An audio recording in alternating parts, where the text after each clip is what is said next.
Hello viewers, অচেতনতার free coaching চ্যানেলে তোমাদের সকলকে স্বাগত জানাই। আজকের এই ভিডিওটিতে তোমরা যারা কলকাতা বিশ্ববিদ্যালয়ে ইতিহাস অনার্সে 4th সেমিস্টারে পড়ছো, তোমাদের যে CC10 পেপারটি রয়েছে মুঘল যুগের ইতিহাস, এই পেপারটির একটি গুরুত্বপূর্ণ প্রশ্ন, সপ্তদশ শতাব্দীতে ভারত মহাসাগরীয় বাণিজ্যের গতি প্রকৃতি আলোচনা করো, অথবা মুঘল যুগে ভারত মহাসাগরীয় বাণিজ্যের বৈশিষ্ট্যটি কী ছিল, এই সম্পর্কে এই যে নোটস আছে 10 নম্বরের, সেই নোটটি নিয়ে এখন আলোচনা করব এই ভিডিওটিতে।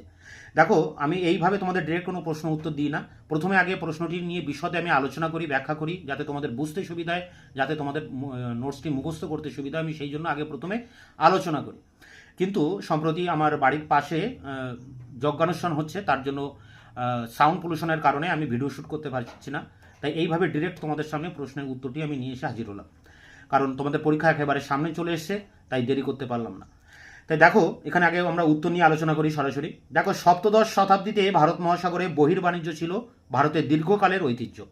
এমনকি শতপথ ব্রাহ্মণে সমুদ্র যাত্রার উল্লেখ আছে। মনসামঙ্গল কাব্যধারাতে, তোমরা ঠিক এইভাবে আন্ডারলাইন করবে যেভাবে নোটের ভিতরে দেওয়া আছে।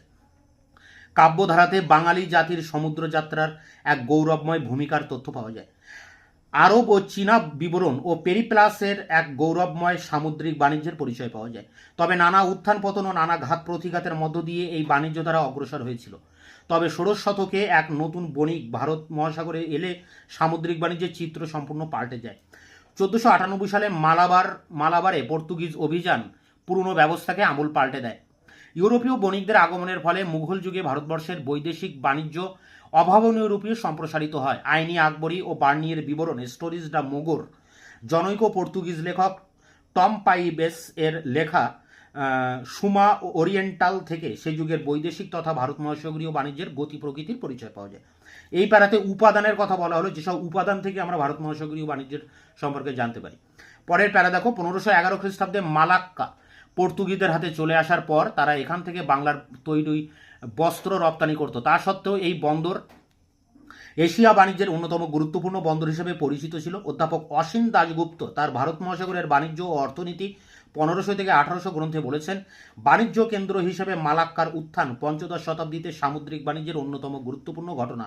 ভারত, দক্ষিণ পূর্ব এশিয়া, মালয় উপদ্বীপ ও চীন দেশের বাণিজ্য সম্ভার এখানে কেন্দ্রীভূত হতো। বার্থেমোর মতে মালাক্কা ছিল সারা বিশ্বের বাণিজ্য কেন্দ্র। আরব ও ফরাসি বণিকরা লোহিত সাগর হয়ে সোজা মালাক্কায় চলে আসত।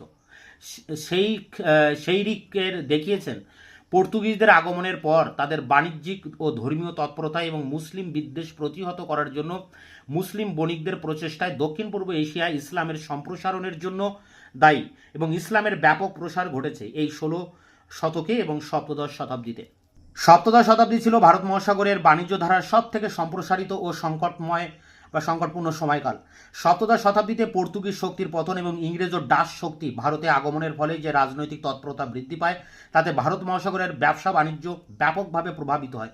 পশ্চিম ইউরোপের সঙ্গে ভারতের বাণিজ্যের সিংহাসন দখল করে এবং পূর্ব আফ্রিকা ও এশিয়ার সঙ্গে ভারতের বহির্বাণিজ্যের চিরাচরিত রীতির পরিবর্তন ঘটিয়েছিল এবং প্রাচ্যের সঙ্গে প্রতীচ্যের সোজাসুজি বাণিজ্য সম্পর্ক স্থাপন করেছিল। এর ফলে সমুদ্রে রাজনৈতিক ও সামরিক কার্যকলাপের এক নতুন যুগের সূচনা হয়। প্যারা করে দেখো, নেদারল্যান্ডের ইউনাইটেড ইস্ট ইন্ডিয়া কোম্পানি সপ্তদশ শতকে মশলার ব্যবসায় একচেটিয়া কর্তৃত্ব স্থাপনের চেষ্টা করে এবং ইংরেজ ইস্ট ইন্ডিয়া কোম্পানি তীব্র প্রতিযোগিতার সম্মুখীন হয়। জাহাঙ্গীরের রাজত্বকাল ছিল ভারতে এই দুই কোম্পানির নতুন দেশে বাণিজ্য সম্বন্ধে অভিজ্ঞতা অর্জনের সময়কাল। ইউরোপের সঙ্গে বাণিজ্য সুরাটের ভূমিকা গুরুত্বপূর্ণ হয়ে দাঁড়ায়। ভারত মহাসাগরের গুরুত্বপূর্ণ বন্দর ছাড়াও আরও দূর দেশের বন্দরে যাওয়ার প্রধান বন্দর ছিল সুরাট। এই বন্দর ইউরোপের সঙ্গে বহির্বাণিজ্যের জন্য ডাচ ও ইংরেজদের প্রধান কেন্দ্র হয়ে উঠেছিল। ওভিংটন বলেছেন যে শিবাজি 2 বার সুরাট বন্দর লুণ্ঠন করলেও বন্দর হিসাবে সুরাটের গুরুত্ব বিন্দুমাত্র হ্রাস পায়নি। KN চৌধুরী বলেছেন, গুজরাটের ব্যবসায়ীদের সমুদ্র ও সামুদ্রিক বাণিজ্য সম্পর্কে বিপুল অভিজ্ঞতা তাদের অসাধারণ উন্নতি ও প্রতিষ্ঠা ঘটিয়েছিল। অষ্টাদশ শতাব্দীতে বোম্বের উত্থান ঘটলে সুরাতের পতন ঘটে, তথাপি সুরাটকে ভারতের সম্পদের ভাণ্ডার বলা হয়। প্যারা করে দেখো, মুঘল যুগে সমুদ্রের সম্পর্ক কখনোই নিবিড় ছিল না। মুঘলদের সঙ্গে সমুদ্রের সম্পর্ক নিবিড় ছিল না। প্রকৃতপক্ষে মুঘলদের কাছে সমুদ্র ছিল অপরিচিত। মুঘল রাজবংশের প্রতিষ্ঠাতা বাবর কখনো সমুদ্র দেখেননি। আকবরই প্রথম তার 30 বছর বয়সে ক্যাম্বে উপসাগরে প্রথম সমুদ্র দেখেছিলেন। ডক্টর সতীশ চন্দ্র তার মুঘল দরবারের দল ও রাজনীতি গ্রন্থে বলেছেন, জাহাঙ্গীর নূরজাহান শাহজাদা খুররম আকবরের বিধবা পত্নী ও জাহাঙ্গীরের মাতাও ছিলেন বাণিজ্য পথের মালিক। শাহজাদি জাহানারার জাহাজ ছিল। আসফ খান, সাফি খান, মীর জুমলার মতো প্রভাবশালী অভিজাতরা জাহাজের মালিক ছিলেন। ডক্টর সতীশচন্দ্রের মতে মুঘল আমলেও এশিয়া, আফ্রিকা ও ইউরোপের মধ্যে ভারতের বাণিজ্য ধারা অব্যাহত ছিল। বাংলাদেশ ও গুজরাট এই বহির্বাণিজ্যের গুরুত্বপূর্ণ ঘাঁটি ছিল। তাই ডব্লিউ.এইচ. মোরল্যান্ড তার India from Akbar to Aurangzeb গ্রন্থে বলেছেন, মুঘল যুগে বাণিজ্যের অগ্রগতির পক্ষে সহায়ক ছিল না, তা সম্ভবত যথার্থ নয়। প্যারা করে দেখো, পর্তুগিজরা এই সময় চীন, জাপান, ফিলিপাইন্স প্রভৃতি দেশের দ্রব্য সম্ভার নিয়ে গিয়ে প্রায় 10 গুণ লাভ করত। ট্যাভার নিয়ে এরকম অনুমান করেছিলেন যে ডাচরা বাণিজ্য করতে না এলে পর্তুগিজরা সোনা ও রূপা দিয়ে তাদের বাণিজ্য কুঠিগুলিকে মুড়ে ফেলতে পারত। 1666 খ্রিস্টাব্দে শায়েস্তা খান পর্তুগিজদের উপর নানা কারণে অসন্তুষ্ট হয়ে বাংলা থেকে বিতাড়ন করায় ডাচরা ভারতের বাণিজ্যিক রঙ্গমঞ্চে হাজির হয়। 1688 খ্রিস্টাব্দের পর ইংরেজদের ভাগ্য খুলে যায়। পি.জে. মার্শালের তথ্য থেকে জানা যায় যে এদেশীয় বাণিজ্যের 1/3 ডাচদের দ্বারা এবং 60% ইংরেজদের দ্বারা সম্পন্ন হয়েছিল। ভারত মহাসাগরের এই বাণিজ্য ধারা তথ্যের অভাবে ক্রম পরম্পরা নির্ধারণ করা খুবই শক্ত। তবে ভারত মহাসাগরের এই বাণিজ্য ধারা বৈদেশিক শক্তির আগমনের ফলে যে গভীরভাবে প্রভাবিত হয়েছিল ও প্রাচ্য দেশগুলির অর্থনীতির যে গুরুত্বপূর্ণ বিপর্যয় ঘটেছিল এবং শাসক শ্রেণীগুলি যে তীব্র আর্থিক সংকটে পড়েছিল তা নিশ্চিত।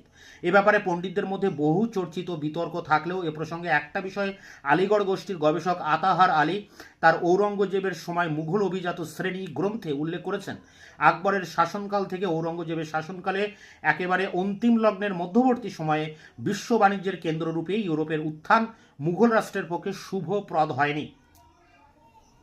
প্যারা করে দেখো, নীল, গোলমরিচ, ছিট কাপড়ের মতো ভারতীয় পণ্যের মূল বাজার হিসেবে ইরানের রেশম ও পোর্সেলিনের মতো চীনা রপ্তানি দ্রব্যের মূল বাজার হিসেবে ইরান ও ভারতের টিকে থাকতে না পারার ঘটনাটি এই দুই দেশের অর্থনৈতিক দুর্বলতাকে প্রকাশ করে। 1667 খ্রিস্টাব্দের আগেই বাংলার উৎপন্ন রেশমের 1/3 ইতিমধ্যেই রপ্তানি করেছিল ডাচ ও ইংরেজদের মাধ্যমে এবং 1/3 আর্মেনিয়ান ও পার্সিদের মাধ্যমে। এরা সম্ভবত বেশিরভাগটাই চালান করত স্থলপথে ভূমধ্যসাগরীয় বন্দরগুলিতে এবং সেখান থেকে ইউরোপে। পরের প্যারা দেখো, জে.এন. সরকার তার fail of the Mughal empire volume 4 গ্রন্থে লিখেছেন, মক্কা মদিনা যাওয়ার জন্য আকবর পর্তুগিজদের হাত থেকে সমুদ্রকে সুরক্ষিত করার চেষ্টা করেছিলেন। লোহিত সাগরের উপর অবস্থিত বন্দর মোখা তীর্থযাত্রীদের জন্য এবং বাণিজ্যের কেন্দ্র হিসাবে গুরুত্বপূর্ণ ছিল। 1662 খ্রিস্টাব্দে স্যার হেনরি মিডলটন, নিকোলাস ডাউটন এবং ক্যাপ্টেন সারিস এর দ্বারা লোহিত সাগরে ভারতের 11টি জাহাজ ধর্ষিত ও লুণ্ঠিত হয়। ভারত থেকে এর কোনো প্রতিবাদ করা হয়নি। এই ঘটনা প্রমাণ করে ভারতীয় শাসককুল ও মুঘলদের বাণিজ্যিক দুর্বলতা। টমাস রো ঠান্ডা মাথায় যে সমস্ত ভারতীয় জাহাজ লোহিত সাগরে বাণিজ্য করতে যেত সেগুলি লুণ্ঠন করার কৌশল অবলম্বন করে। ডাচরা চেয়েছিল তাদের সঙ্গে ভারতীয় বণিকদের পারস্যের সঙ্গে বাণিজ্যের প্রতিযোগিতাকে নির্মূল করতে। শাহজাহান ডাচদের এই কার্যকলাপকে সমর্থন করেননি। ইংরেজ ও ডাচদের সাধারণ কৌশল ছিল উপকূল ও বহির্বাণিজ্য থেকে ভারতীয় জাহাজকে নির্মূল করা। 1600 থেকে 1750 খ্রিস্টাব্দ পর্যন্ত এই 150 বছর উভয়ই প্রতিরোধহীন ভারতীয় জাহাজগুলির উপর নির্দয় ও ধ্বংসাত্মক অস্ত্র প্রয়োগ করে এবং ইউরোপীয় এই বাণিজ্যিক আধিপত্যের কাছে টিকে থাকতে ভারতীয় বণিকরা ব্যর্থ হয়। প্রায় 1.5 শতাব্দী ধরে এই দুটি ইউরোপীয় শক্তি সুরক্ষাবিহীন ভারতীয় বাণিজ্য জাহাজগুলির উপর শক্তি প্রয়োগ করে সমুদ্র থেকে চিরকালের জন্য বিতাড়িত করতে সমর্থ হয়েছিল। এরপরে দেখো শেষ প্যারা, তাই অধ্যাপক জে.এন. সরকার বলেছেন, ভারত মহাসাগরের বাণিজ্যে ভারতীয় বণিকদের নিজেদের পণ্য প্রেরণের জন্য ইউরোপীয় জাহাজের আশ্রয় নিতে বাধ্য করেছিল। প্রকৃতপক্ষে ব্যক্তিগত ক্ষেত্রে এটা ছিল এক বাণিজ্যিক বিপ্লব। জাহাজের মালিক অন্য জাহাজে পণ্য প্রেরণ করে পণ্য প্রেরণকারীতে পরিণত হয়েছিল। এইভাবে বাণিজ্য জাহাজ লুপ্ত হওয়ার সঙ্গে সঙ্গে লুপ্ত হয়ে যায় বেশ কিছু সমুদ্র বন্দর। ফ্রম আকবর টু ঔরঙ্গজেব গ্রন্থে মোরল্যান্ডের যুক্তি ছিল, ইংরেজ ও ডাচদের আগমন মুঘল ভারতের পক্ষে অবিমিশ্র আশীর্বাদ স্বরূপ হয়েছিল। ভারতীয় ব্যবসায়ীদের অভিযোগ ছিল এই যে ইউরোপীয়রা তাদের পতনের জন্য দায়ী। এই বক্তব্য শুধু পেলসার্ট নন, ভ্যান ডেক, ব্রোয়েক, ডি জং এবং ইংরেজ ফ্যাক্টরি রেকর্ড স্বীকার করেছে। অবশ্য কোনো কোনো গবেষকের মতে ভারত মহাসাগরের বাণিজ্য ধারায় তেমন কোনো পরিবর্তন ঘটেনি। ভারতীয় বণিকদের হাতেই বাণিজ্য ছিল। তাদের মতে 17শ শতাব্দীতে ভারতের বহির্বাণিজ্য দ্রুত বৃদ্ধি পেয়েছিল এবং এই শতক ছিল ভারত মহাসাগরের বাণিজ্যের স্বর্ণযুগ এবং বস্ত্র বাণিজ্যের স্বর্ণযুগ। কিন্তু ইংরেজ ও ডাচদের পশু শক্তির প্রয়োগের সঙ্গে ভারতীয় বাণিজ্য দ্বারা ভারতীয় বণিকদের হাতে কতটা নিরাপদ ছিল সে বিতর্ক থেকেই যায়। তবে অষ্টাদশ শতাব্দীতে ভারত মহাসাগরের বাণিজ্য ধারা যে সম্প্রসারিত ও ব্যাপকতা লাভ করেছিল তা বলা যায়।